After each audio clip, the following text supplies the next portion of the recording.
Arrogant, narcissistic, racist, and rich are a few of the words people all around the world are using to best describe the 2016 Republican presidential candidate Donald Trump.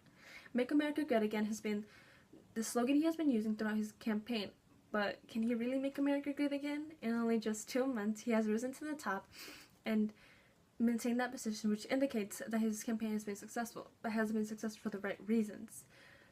Throughout Donald Trump's presidential campaign, he has made unrealistic promises, has shown us his rare and dislikable traits for a presidential candidate, and why he's unfit to become the next president of the United States.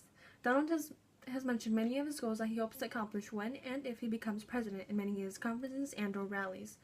But the most surprising statements are his unrealistic promises. He has repeatedly and constantly promised to build a huge and long wall along the southern border, in which he plans to have Mexicans build it while having Mexicans pay for it.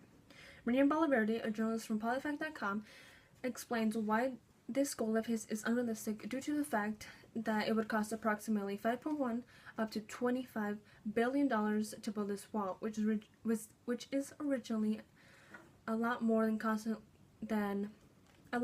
money than Trump originally stated it would cost. He also cannot force Mexicans to help build the wall, nor Mexico to help pay for the wall, nor will they do it voluntarily due to the fact that they have a bad relationship. He has also stated that he will ban Muslims from entering the United States. Linda Q, a journalist from PolitiFact.com, explains that Donald called for a total and complete shutdown for Muslims from entering the United States due to the high terrorist activity from ISIS in the United States. Since then, high security has been installed, but this topic is very controversial due to the fact that many people think that not all Muslims should suffer and pay consequences for only a few of their race. He has also stated and suggested that we should keep our eyes on and investigate mosques, which are the Muslims' place of religion and practice, where they practice their religion.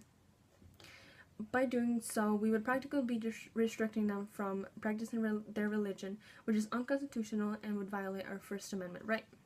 Now that I've talked about his unrealistic promises, I will now talk about his rare and dislikable traits for a presidential candidate. Donald Trump has many rare and dislikable traits that we as a country would not expect for a presidential candidate. He has been titled to being an unpredictable candidate and also being an unreliable person. Rob Berger, a journalist from Forbes.com, has stated and explained why Trump is predicted to affect the stock market with his unpredictable decisions. You have to take into consideration when electing president, he/she will be asked to make big and quick decisions that can affect the whole country. Can we really trust somebody who is unpredictable and can make the wrong decisions? He has also been titled to being an entitled candidate.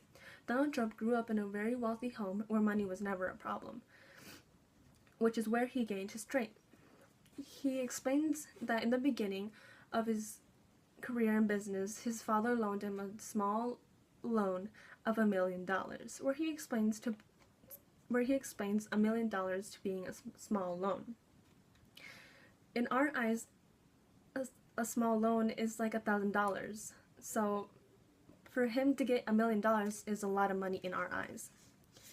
He has also been entitled to being a liar. The editorial board for the New York Times wrote an article on Donald Trump explaining why Donald Trump would be why he shouldn't be elected president.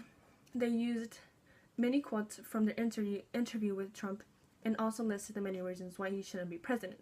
When Trump discovered that they'd written this article on him and on this topic, he became completely offended and completely denied any of the quotes that they used in the article. He has also been caught lying and contradicting himself in many debates. For example, in the beginning of his campaign, he would constantly bash on undocumented immigrants, but now at the end of his campaign, he has been constantly been seen showing a lot of love and positive messages towards the people that he bashed, terrified, and lost complete trust in. Now that I have talked about his rare and dislikable traits for a presidential candidate, I will now talk about why he is unfit to become the next president of the United States.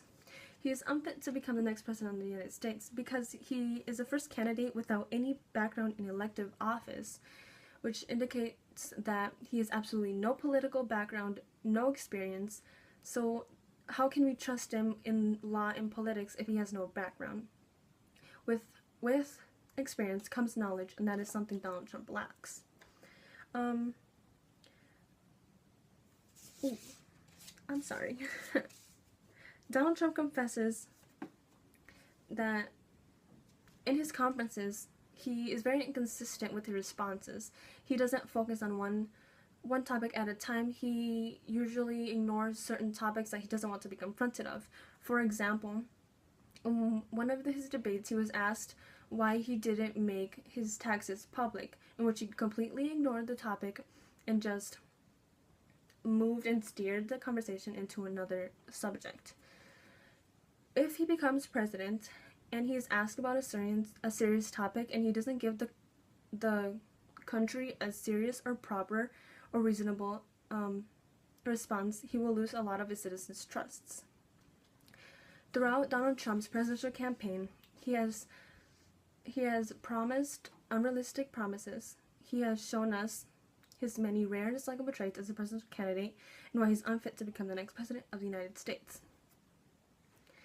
Even though Trump was a very bad presidential candidate, he indeed did become and was elected the president of the United States, which came to a surprise for all of us.